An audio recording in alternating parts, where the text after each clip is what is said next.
Good morning, St. Max. You see all those books behind me?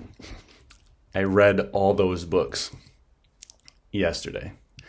No, that's not true, but I have read this book right here on several occasions, and I did want to just go over a little bit of it with you today and over the next couple days, actually. It's called Uniformity with God's Will by St. Alphonsus de Liguori. If you're interested in reading the whole thing, it's easy to find online. I was first introduced to it about 15 years ago and really touched by it, really impacted me greatly. In fact, one moment that I could share with you is I had already read it and was trying to implement some of these practices. And I was working at Net Ministries, and I had set my alarm in the morning to get up at a certain time so I could say my time of prayer and then do the tasks that I had to do. And my alarm went off, and I hit the snooze button on my watch. And then I woke up 45 minutes later to realize that my watch doesn't have a snooze button. So my whole day was kind of thrown off. So I found myself in a meeting later that afternoon that I didn't need to be in, and I just took that opportunity to steal away and go to the chapel, take my personal prayer time. And I was just sitting with the Lord, kind of just being with Him, in the busyness of my day, just breathing and being with Jesus. And then all of a sudden I got this urge that I needed to be doing something. I wasn't accomplishing anything. So I started reading from the Bible, which was a great thing to read, but I was just reading to read so that I could have accomplished more of it. And when I finished that, I put it down and I felt like I had done something that I shouldn't have done, actually. Next, I had this thought that I needed to read Uniformity with God's Will, this treatise that I'm talking about. And I thought this was absurd because I didn't have it. I'd have to go onto my computer and search for it and print it off and then come back. And I only had a certain amount of time for my prayer. But this inkling wouldn't go away. It seemed like it was more like something from the Lord. And so I reluctantly went and got it, printed it all off, came back, and this is what I read.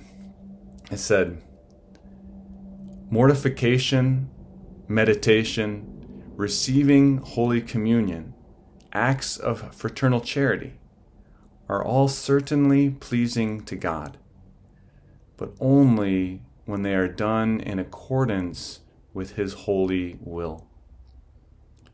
When they are not done in accordance with His holy will, He not only finds no pleasure in them, but He even rejects them and utterly punishes them.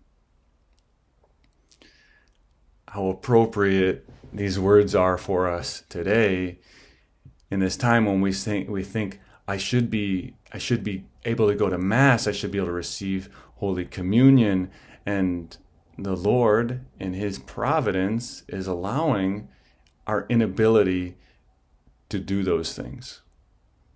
What can we always do?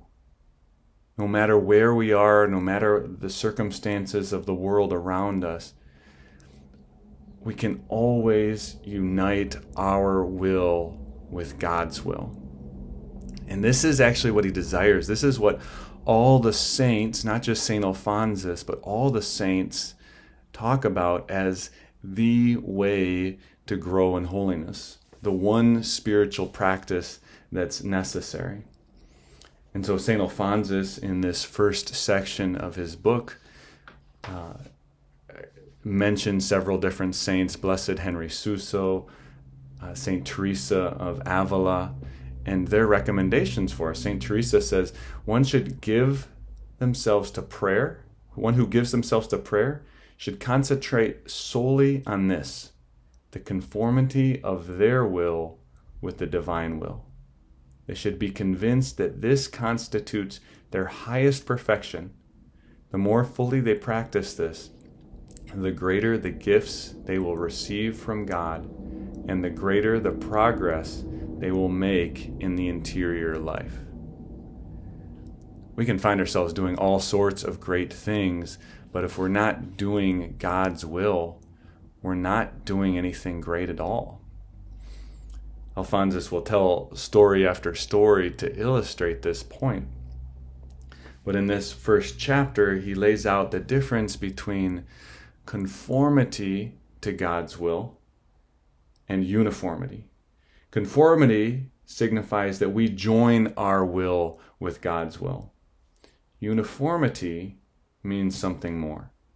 It means that we make one will of God's will and ours, so that we will only what God wills, that God's will alone is our will. This is the summit of perfection. And this is what lovers attempt to do, to unite their wills together. Our will is that thing in us which allows us to choose, allows us to love. And we want to love what God loves. We want to choose what God chooses. As we go through this in the next couple of days, we'll see how this plays out in more and more practical ways. We also start to realize that the lives of the saints did this and just this. We can look at all the great heroic things that the saints did, but in the end, the beginning, the one thing that they were doing was saying yes to God in these little moments. So in this little moment of our life, let's ask for that grace to unite our will with God's will.